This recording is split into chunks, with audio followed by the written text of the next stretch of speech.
Howdy folks, hope you're all having a good one and welcome back to World of Tanks with the mighty Jingles, where today in a standard battle here on the Pearl River map, Will 1335 is going to be driving and absolutely kicking ass in what remains my favourite machine in World of Tanks, the Mark 7 Centurion. Now, I didn't say this was the best machine in World of Tanks. That tends to change on a monthly basis depending on which new premium is for sale in the shop, but I said this was my favourite machine in World of Tanks, and it absolutely is. I absolutely adore the Centurion. To me, this is what a tank was when I was growing up, because when I was very young, in the city of Newcastle upon Tyne in the northeast of England, when I caught the number 20 bus into town, it would take me past the Vickers Armstrong tank factory at Elsick, where one of these was standing guard outside the gate. Years later they got rid of it and replaced it with a scimitar, which wasn't nearly as impressive, but obviously they wanted to showcase their latest and greatest and newest machines, so it's understandable, but it was a shame. I'll talk more in a minute about why I love the Centurion, but for now let's just focus on the game. To begin with, I'm quite impressed that Will's come up here to back up and support those two Char Future 4 French autoloaders, because they are autoloaders, and between the three of them they're the only ones on this flank. And while autoloaders are fantastic for dishing out large amounts of burst damage, they're also fantastic at getting overwhelmed, overrun and smashed while they're busy reloading, and if those two guys both end up reloading at the same time, Will is the only thing that's going to be in a position to stop that from happening to them.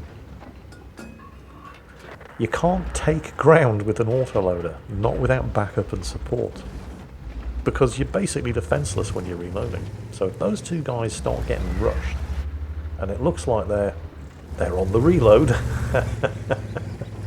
and if all of those enemy tanks over there have been paying attention and they see two autoloaders running away, they know they're reloading. And actually I'm kind of surprised that they're not taking advantage, because, I mean, don't get me wrong, the Centurion's gun is very, very good. In fact, in reality, it was amazing. It still is. Everybody used it, including the communists. You cannot pay a greater compliment to a weapon system than that your enemies copy it and use it against you. And while it is a good gun in World of Tanks, it's probably not great, although it doesn't fall far short of greatness. Now, it looks like that, I mean, what do you even call that thing? It's like they just grabbed a bunch of letters at random and decided, yeah, that's the name of this tank. He's determined to get that Char Future 4. Will, of course, is equally determined that he's not going to. Friendly artillery completely missed the enemy tank, hits Will instead. I suppose it could have been a lot worse. It's only a stun, it's not any actual damage. The enemy artillery, however, is definitely on the ball in this game. And speaking of French autoloaders, here comes the enemy Char Future 4. Now, he has a 4-shot autoloader. He may still have 1 shot left, but he's not hanging around to find out and wait for Will to reload. And Will is not quite dumb enough to chase him over the ridge because of things like that. And the Centurion's armour isn't fantastic, but it does have a very, very good turret, particularly if you can go hold down like that, aided by its good gun depression. And it is a good gun, but like I said, it falls just short of greatness, at least here on the Mark 7 Centurion. It's an amazing gun on the Leopard at tier 10. But on the Centurion, it's got almost everything that it needs to be a great gun. It's got good accuracy, good aiming time, generally pretty good gun handling all round. It's got good gun depression, it's got good alpha strike, it's got good penetration. It just lacks the reload. The DPM on the Centurion is on the low side because of that slowish reload. And that low DPM means that it's not really a great brawling tank, even though it has the mobility for it in the way that something like the T-54 is a great brawling tank. And since one of the Char Future 4s has died and the other one has run away, that means that Will is in a really, really dangerous spot here, because he's the only one left on this flank. And if those enemy tanks had rushed him, he could have been in a lot of trouble. But they didn't. In fact, there hasn't really been any sign of any of them for about a minute or so, with the exception of the T-28 prototype over there, who is not really giving much of a target to shoot at, just the top of his turret. So where did the enemy Char Future 4 go? Because he will have reloaded by now.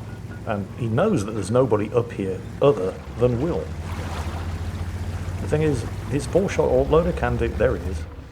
Yeah, that 4-shot autoloader can do a lot of burst damage, but it cannot do enough, given the amount of health that Will still has, to take him out in one reload. So, he's going to be cautious. The thing is, he doesn't have to be that cautious because Will's team keep dying. I mean, it's going to be a 2-kill advantage and they just pulled 1 kill back. But right now, Will's the only thing preventing that enemy medium from sneaking around behind the rest of his teammates. Which means it's likely that the French autoloader is trying to sneak around behind him and deal with him first. Fortunately, Will saw him coming. At the same time, he has to be cautious about those tank destroyers. Oh, there he is. Okay, Will takes a hit. He takes a hit. And that is not playing to the French tank's advantages. He could be getting 4 shots off for every 1 shot that Will takes. But instead, he's ducking back into cover and giving Will the opportunity to reload. And Will has loaded the Hesh. This is a special British ammunition type, high explosive squash head. It's basically high explosive that has much higher penetration than regular high explosive. And it does an arse ton of damage if you can penetrate the armour. But with 100mm of penetration against a French autoloader, even though the Char Future 4 has better than average armour for a French autoloader, it's only going to take 2 shots to kill him. And Will's already hit him once. The problem is the Char Future 4 knows this too, so he's not hanging around for Will to hit him again. And he's just raced away and nailed the friendly artillery, which means it's just Will and the Scorpion G left against 6 enemies. So this is going to be fun. Fortunately, the Scorpion G does have a really, really good gun, and he nails the Char Future 4. 2 against 5. And then he follows it up by nailing, any second now, the enemy Renegade. Unfortunately, the brief moment of glory for the Scorpion G is about to come crashing to an end because he's now getting rushed by 2 enemy tanks at the same time. And the Scorpion's good, but it's not that good. Still, the Scorpion G's last-ditch defense did even the odds a little. I mean, now he only has to kill 4 enemy tanks by himself. And sadly, that slow reload comes back to bite him in the arse, as he was not able to get a follow-up shot into the enemy Scorpion while it was still spotted, even though it wouldn't have killed the Scorpion, but every last bit of damage is going to be useful when you're up against 4 enemies by yourself. Now he needs to spot them. There's a convenient bush here. Oh, there's the Scorpion. The thing is, he's not going to be alone, and the second he shoots, he gets spotted. He did have the Hesh loaded though, because the Scorpion is not exactly known for having great armour. Come to think of it, neither does the Batchat. So it is kind of fortunate that he's facing 2 fast and mobile enemies that are not blessed with a large amount of armour, and he can probably get away with using the Hesh against both of them. Gets spotted again, and this time artillery is dialed in and waiting for him, and there go his tracks. And he was fortunate that he pulled back just far enough there that neither the Scorpion nor the Batchat could farm damage on him while he was waiting for the tracks to be repaired. And there's the T-28 prototype, and he's got the wrong ammo loaded. Fortunately, he's got the Intuition perk, which works like the Expert Loader skill in World of Warships. Which basically means that if the gun's fully loaded with the wrong ammunition, it only takes half as long to swap that it would if you went for a full reload. Kiss goodbye to one T-28 prototype. He doesn't bother wasting time reloading and manages to get a snapshot off against the Batchat, which would have done more damage if he'd loaded the Hesh, but, well, he wouldn't have hit him if he'd taken the time to load the Hesh, and now he needs to get the hell out of there. He is using the Intuition perk to reload the Hesh now, though, which means he's going to catch the Batchat by surprise, who hadn't expected him to be reloaded as quickly as that. And now he just has to survive against the Scorpion. And his tracks take it. Can he reload in time? No, he can't.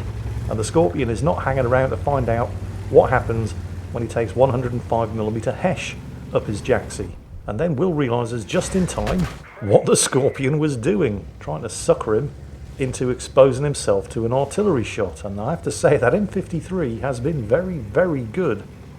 And with the amount of health that Will has remaining, can absolutely one-shot him.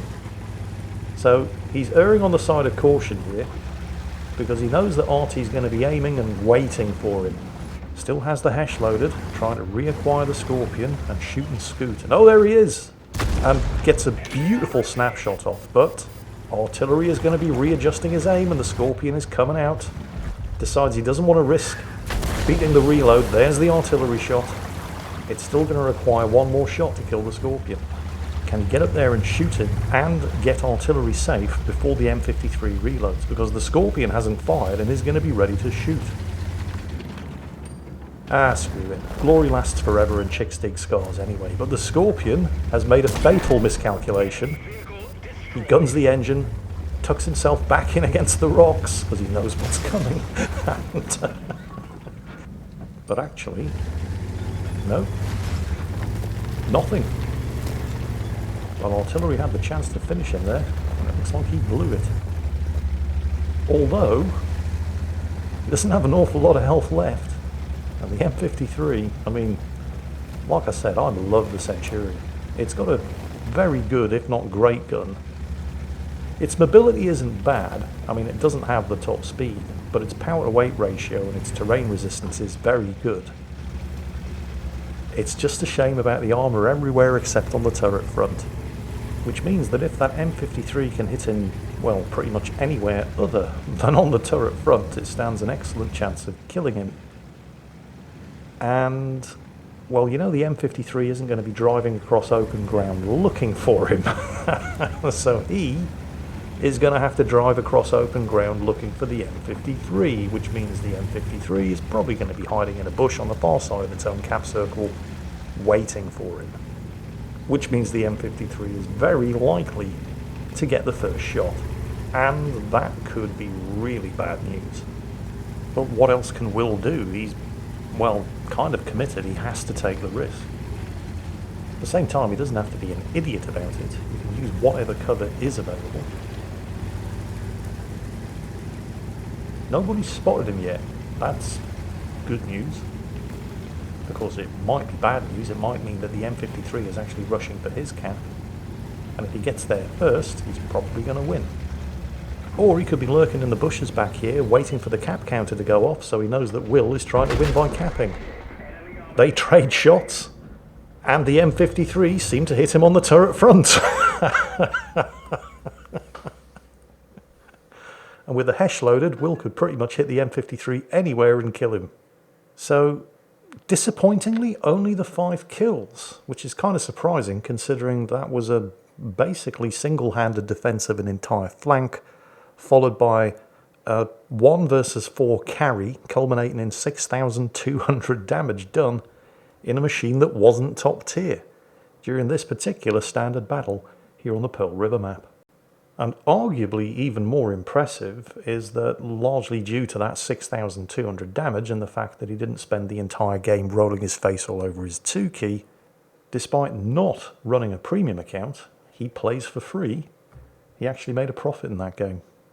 So very, very well done there to Will 1335, carrying the team, kicking and screaming to a thoroughly well-deserved victory. And I hope everybody else enjoyed it, because that's it for today. As always, take care, stay safe, and I'll catch you next time.